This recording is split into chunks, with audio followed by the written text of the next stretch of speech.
Au départ, de simples confidences face à des journalistes, en off. À l'arrivée, un séisme à droite. La parole d'Alain Juppé porte encore, l'épisode de ce week-end vient de le montrer. En évoquant, lors d'un déjeuner avec la presse diplomatique, la constitution d'un mouvement central avec Emmanuel Macron en vue des élections européennes de 2019, Alain Juppé a brisé un tabou. Lui, le fondateur de l'UMP, fait savoir qu'il pourrait prendre le large. Et n'allez pas croire que les propos du maire de Bordeaux étaient destinés à rester confidentiels.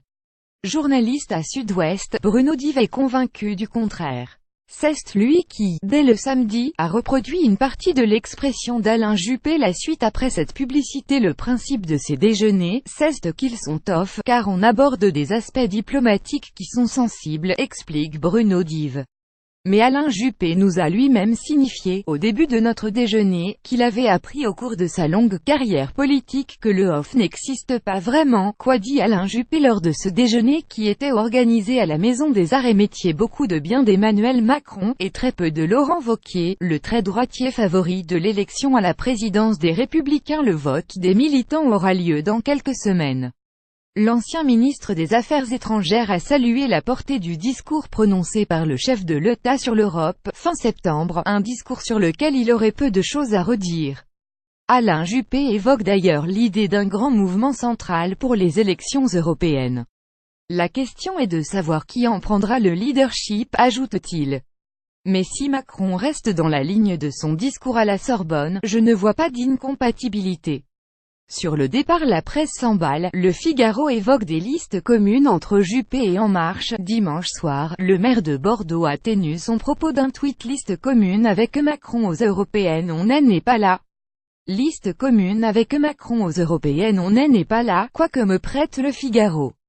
Fausse nouvelle, une fois de plus. Alain Juppé @AlainJuppe November 12, 2017. Il n'a pas parlé de liste commune, mais de grand mouvement central, confirme Bruno Dive, qui justifie sa décision de rompre le off. C'est un élément politique nouveau que de l'entendre dire autant de bien d'Emmanuel Macron, tandis que par un effet de contraste, il a clairement pris ses distances avec Laurent Wauquiez. Lui qui connaît bien le caractère du maire de Bordeaux considère qu'Alain Juppé a pris ses distances avec Laurent Wauquiez avant le résultat de l'élection pour la présidence des Républicains, afin de ne pas paraître mauvais perdant s'il le faisait après. Mais à ses yeux, Juppé est sur le départ des Républicains. Des lignes rouges. Le deuxième homme de la primaire de la droite aurait-il donc arrêté une stratégie? Cherche-t-il encore à peser sur Laurent Wauquiez? De l'intérieur, ces derniers mois, ses troupes ont fait des choix diamétralement opposés. Son bras droit et ancien porte-parole Édouard Philippe est désormais Premier ministre d'Emmanuel Macron. Virginie Calmel, première adjointe du maire de Bordeaux, a rallié Wauquiez et devrait prendre la vice-présidence des Républicains. Tandis que le jeune juppéiste Maël de Calan défend les couleurs de la droite modérée dans le scrutin interne. Le Premier ministre Édouard Philippe avec Alain Juppé, à Bordeaux, le 20 octobre. Hugo AMEZSIP a pour sa part, Alain Juppé a préféré temporiser. Réunissant ses amis fin août à Bordeaux, il avait défini 3 lignes rouges, que rappelle le juppéiste Dominique Bussereau. Nous sommes alertants que le parti tient un discours pro-européen et pas eurosceptique, tant qu'il n'y a pas de compromission avec le Front National, et si l'influence de sens commun diminue en intensité. Or, poursuit Dominique Bussereau, nous sommes à un moment où Laurent Wauquiez tient un langage assez dur. La campagne de Laurent Wauquiez est sur des thèmes qui ne sont pas du tout les nôtres. Pour nous, l'Europe, c'est un choix essentiel. Alain Juppé a fait rappel des lignes rouges et en même temps une approbation de lignes européennes qui nous conviennent.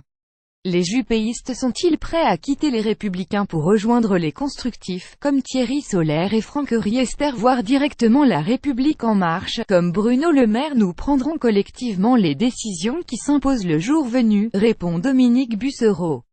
L'expression de Laurent Wauquiez est très conservatrice. ESTCE, une expression de campagne. On verra ce qu'il dira après le scrutin, quels seront les gens qui l'entoureront, quelle sera son équipe. Dimanche, sur France 3, Laurent Wauquiez a répondu sur le fond en marquant sa distance avec la ligne européenne partagée par le président de la République et Alain Juppé, mais sans excès d'euroscepticisme. Je veux convaincre toute ma famille politique qu'il y a une autre vision de l'Europe que l'on peut poser face à Emmanuel Macron, a-t-il lancé. Longtemps proche du pro-européen Jacques Barrot et ancien ministre des Affaires européennes, Laurent Wauquiez a pris un virage à 180 degrés en 2014 avec la publication d'un livre très critique, Europe, il faut tout changer. Alain Juppé avait qualifié de stupide sa proposition d'une Europe à 6. Il a répété son désaccord ce lundi matin lors d'une mise au point devant des journalistes. Pour moi, l'Europe a toujours été un point de clivage fondamental entre ceux qui y croient, qui veulent d'ailleurs construire une nouvelle Europe, et ceux qui n'y croient pas et qui combattent l'idée européenne. Cette question n'est pas nouvelle, elle sera à nouveau sur la table au cours des prochains mois. Elle n'est pas nouvelle, en effet. Le rapport à l'Europe perturbant en profondeur la droite depuis le début des années 1990, souligne Bruno Cotresse, chercheur CNRS au Cevipof.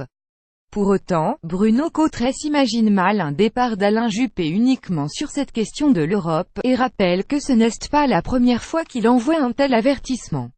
Il a déjà eu l'occasion d'exprimer des critiques sur le positionnement de son parti, y compris lorsque c'était Nicolas Sarkozy qui le dirigeait, soulignait-il.